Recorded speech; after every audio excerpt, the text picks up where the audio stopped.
உலக செவித்திறன் தினம் இன்று கடைபிடிக்கப்படுகிறது. இது பற்றிய ஒரு செய்தி தொகுப்பு. மனிதனின் ஐம்புலன்களின் ஒன்றான காது நம்மை உலகத்தோடு இணைக்கிறது.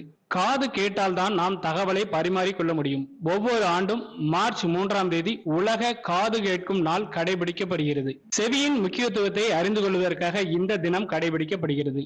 காது கேட்கும் திறனை பாதுகாத்து வைத்துக் கொள்ளுங்கள் என்ற கருப்பொருளை உலக சுகாதார நிறுவனம் இந்த ஆண்டு வழங்கியுள்ளது.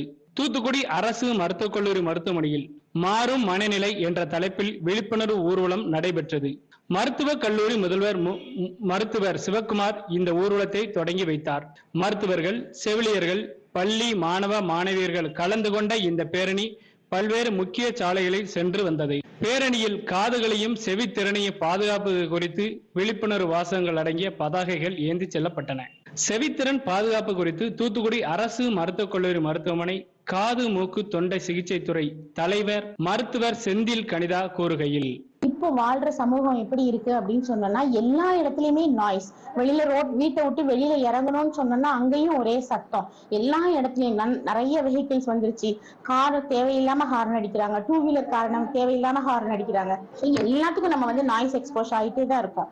இந்த மாதிரி நாய்ஸ் எக்ஸ்போஷர் ஆகும்போது நம்மளோட செவித்திறன் பாதுகாப்பு கம்மியாகத்தான் செய்யும். இப்போ இருக்கிற சின்ன குழந்தைங்கள்ல இருந்து செல்போனை கையில வச்சுக்கிட்டு ரொம்ப நாய்ஸா வச்சு கேட்கறதை இருந்து நம்மள கண்ட்ரோல் பண்ணணும். பிறவியிலேயே செவித்திறனை இழந்த 6 வயதுக்கு உட்பட்ட குழந்தைகளுக்கு அரசின் மருத்துவ காப்பீட்டு திட்டத்தின் மூலமாக காக்லியர் இம்பிளான்ட் அறுவை சிகிச்சை செய்யப்படுகிறது. இந்த திட்டத்தில் இந்த மருத்துவமனையில் இதுவரை 27 குழந்தைகள் அறுவை சிகிச்சை செய்து பயனடைந்துள்ளனர். இந்த திட்டத்தில் பயன்பெற்ற குழந்தையின் தாய் கூறுகையில், என் பாப்பா பேரு திவ்யா கனிஷ்கா. அவளுக்கு ஒரு 6 மாசம் இருக்கும்போது இப்படி காது கேட்கலன்னு கண்டுபிடிச்சோம். தயங்கி தான் ஆபரேஷனுக்கு ஒத்துக்கிட்டோம். இப்ப ஆபரேஷன் பண்ணோன்னே என் பாப்பாவுக்கு நல்லா காது கேக்கு. இப்ப நல்லா பேசுறா.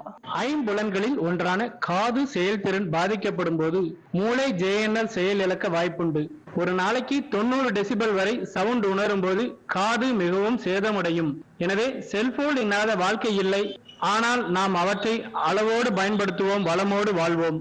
DD தமிழ் செய்திகளுக்காக தூத்துக்குடி மாவட்ட செய்தியாளர் A. லட்சுமணன்.